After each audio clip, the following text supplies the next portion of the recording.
The capacity of cylindrical tank is 6160 metre cube.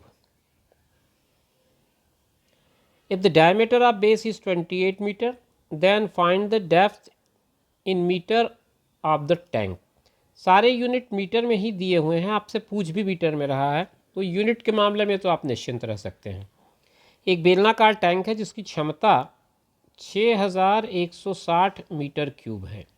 ये metre cube लिखा हुआ है, इसका मतलब ये वॉल्यूम की ओर आपको इंडिकेट कर रहा है, जिसको आप आयतन भी कहते हैं हिंदी में.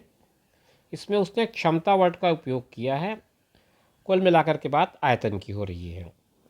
यदि टैंक के आधार का व्यास 28 मीटर है तो मतलब आपको डी जो है डायमीटर 28 मीटर वो कह रहा है. टैंक की गहराई मतलब एच आपको निकालना है और वॉल्यूम आपको जो दिया है वो है 6160 मीटर क्यूब. देखो, अगर आपको थोड़ा सा समझना हो तो ये फिगर कुछ इस तरह का है. इसके अंदर जो कुछ भी भरा है, पानी है या जो भी कुछ है, वो है आपका 6160. ये आपका डायमीटर आपको दिया हुआ है 28 और ये हाइट आपसे पूछ रहा है. तो इतनी चीज़ें आपको समझ लेनी है. फिर आपको वॉल्यूम के फार्मूले में आ जाना है.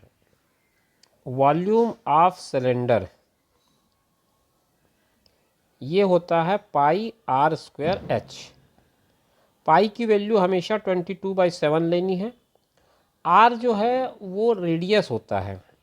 जो रेडियस है यानी कि त्रिज्या जिसे हम कहते हैं हिंदी में, वो व्यास का यानी कि डायमीटर का आधा होता है. तो d/2 हो गया वो. तो 28 का मैं आधा करता हूँ अगर, तो ये हो जाएगा 14. तो r की वैल्यू आपको 14 मीटर मिल गई. जब r की वैल्यू आपको 14 मीटर मिल जाती है तो आप उसको यहाँ पर रख सकते हैं और बाद में फिर उसका स्क्वायर ले सकते हैं. तो यहाँ पे मैंने 14 गुणित 14 लिख दिया ताकि स्क्वायर का मामला भी पूरा हो जाए. h मुझे निकालना है, वॉल्यूम मुझे दिया है 6160.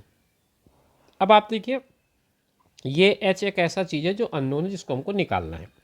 तो h को एक तरफ छोड़ दिया जाए और बाकी सारी चीज़ों को अगर हम दूसरी तरफ ले आएँ तो हमारा जो कैलकुलेशन का काम है वो आसान हो जाएगा और उससे हम आसानी से अपने क्वेश्चन का आंसर निकाल पाएंगे. अब देखिए कैसे कैंसिल करते हैं हम. ये 616 और 22 11 के टेबल में मुझे आते दिख रहे हैं. 11 दूनी 22 कर दें, 11 पंचे 55, बचेगा इसमें से 6. तो 11 छक्के 66 और एक 0. अब ये 560 चाहें तो आप 2 से यहीं काट लें, इसको 280 कर लें.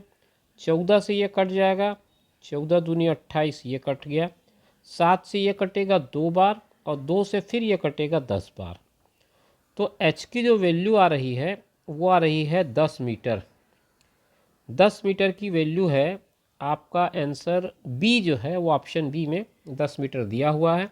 आप उसे टिक कर सकते हैं. ये आपके क्वेश्चन का सही जवाब होगा.